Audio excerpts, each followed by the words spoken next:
Je suis Ismaël Ledesma et avec ce DVD, je voudrais vous raconter un peu ma vie et vous montrer les différentes facettes de ma personnalité aussi, ma personnalité artistique, ma personnalité, mon côté humain et un peu tout ce qui concerne ma vie professionnelle.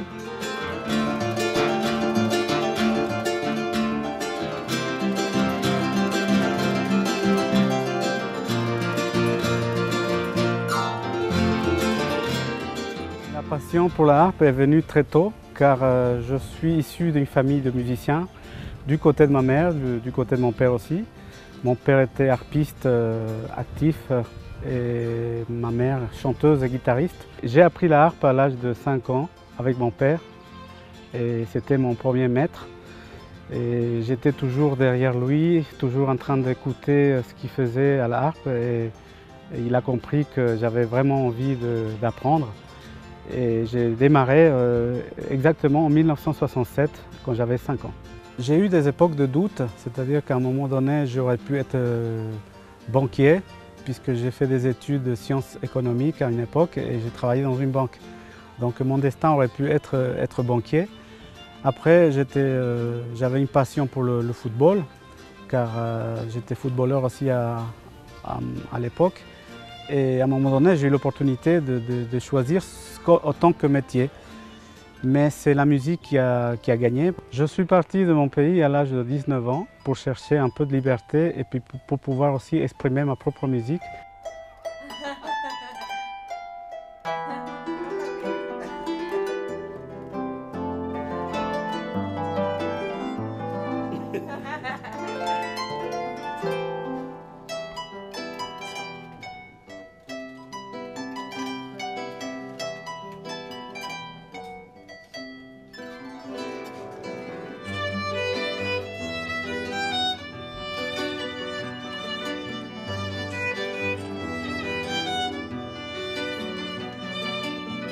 Et comme j'ai fait plusieurs genres musicaux dans ma vie, j'ai eu des moments avec une formation de rock avec 4 musiciens, 5 musiciens.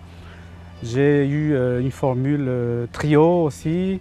J'ai fait partie des troupes d'Amérique latine comme Perú Andino, América Latina con Alegría y Fuego, Latino Show, ça c'était des troupes avec 16 artistes.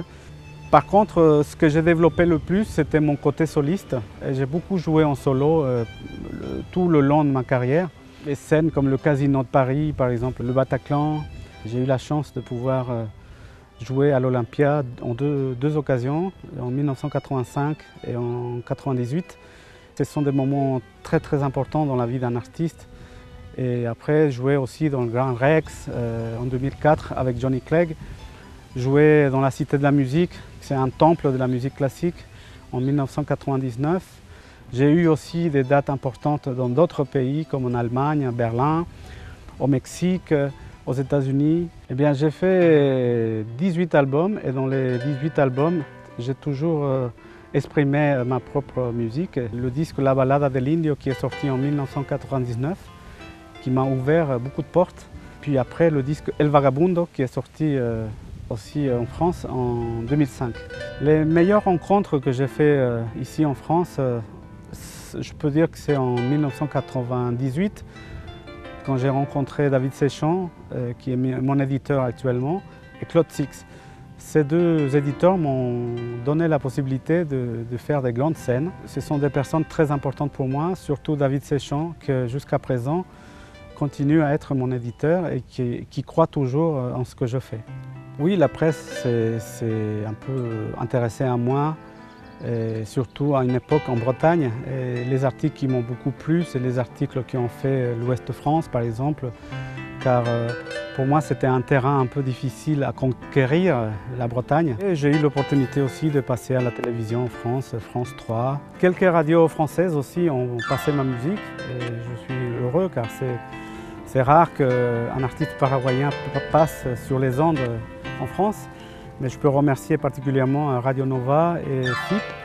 Et là, en ce moment, j'ai un nouveau trio avec 2 artistes paraguayens que j'apprécie énormément, qui sont des musiciens très talentueux. Andrea González qui joue du violon et Orlando Rojas qui joue de la guitare. Et tous les trois, nous avons créé ce groupe qui s'appelle Isando, et sur lequel je me pose actuellement et sur lequel je crois beaucoup à ce groupe.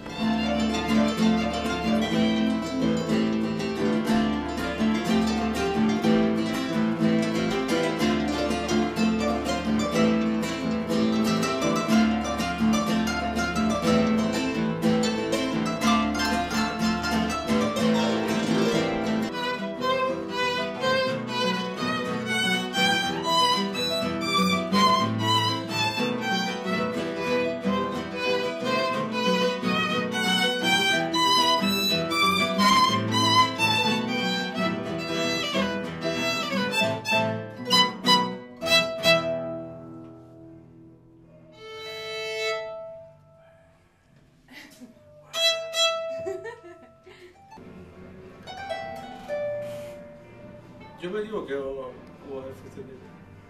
Ah, no, es que le puse una nota rara ahí. Que era mi con si bemol. Nota Que era re contemporánea. ¿Cuál es la venida? Ah, va a ser le quise poner un acorde. Contemporánea.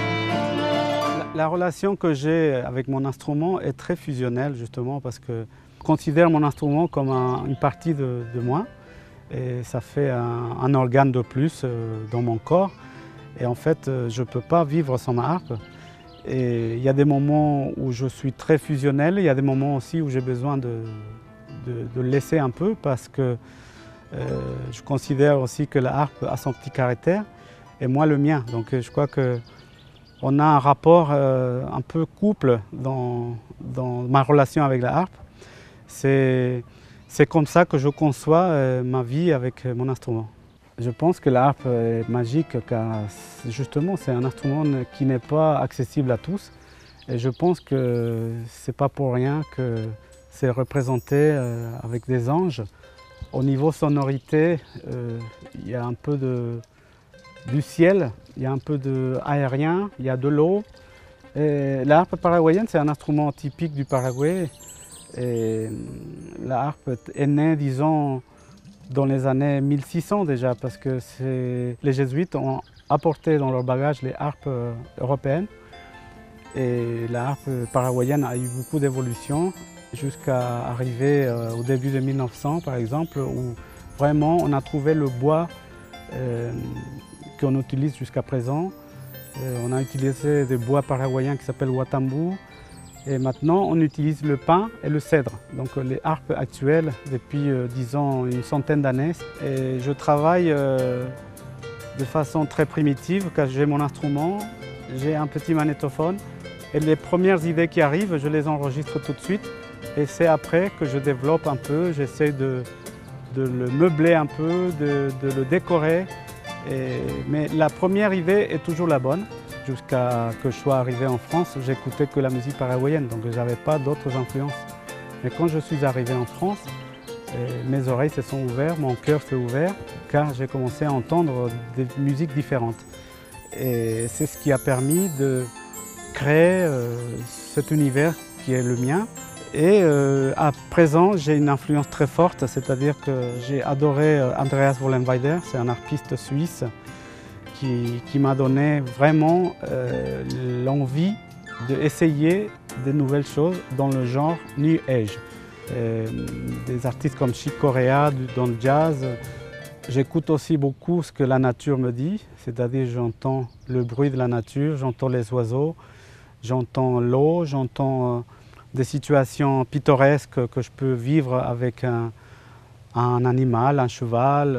J'ai composé par exemple en m'inspirant d'une situation que j'ai vécue en étant petit, le cheval de la Terre Rouge, c'est-à-dire j'ai appelé ce morceau le cheval de la Terre Rouge, car c'est un cheval qui se mélangeait avec la terre.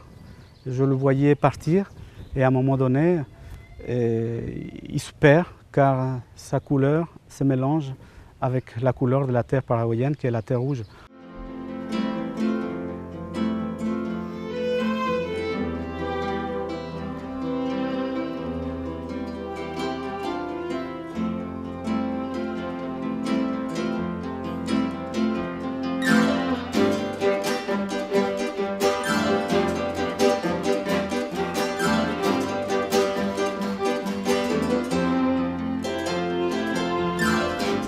Eh bien, un musicien, pour moi, c'est quelqu'un de très important dans la société, car sans musique et sans musicien, la vie serait tellement triste.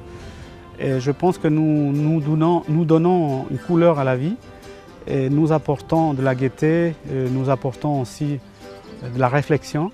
Ce que j'essaie de transmettre avec ma musique, c'est aussi un côté plus beau de la vie. Et comme je chante la nature, par exemple, j'ai envie de donner l'impression que la nature est belle et puis que la musique rend les âmes plus gentilles. Disons, c'est ça le message que je veux laisser, c'est un message de paix, un message de nature, un message d'amour aussi, parce que c'est la poésie.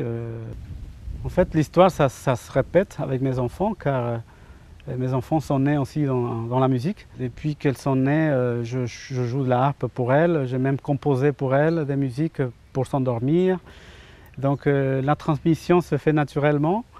Elles ont ça dans le sang. Et Léna, ma fille la plus grande, est devenue artiste et chanteuse aussi. Et ce que j'aimerais laisser, c'est justement mes idées et montrer un peu que nous, Sud-Américains et Paraguayens, on n'est pas que exotiques, on a des idées et c'est ce que j'ai envie de transmettre avec mes albums.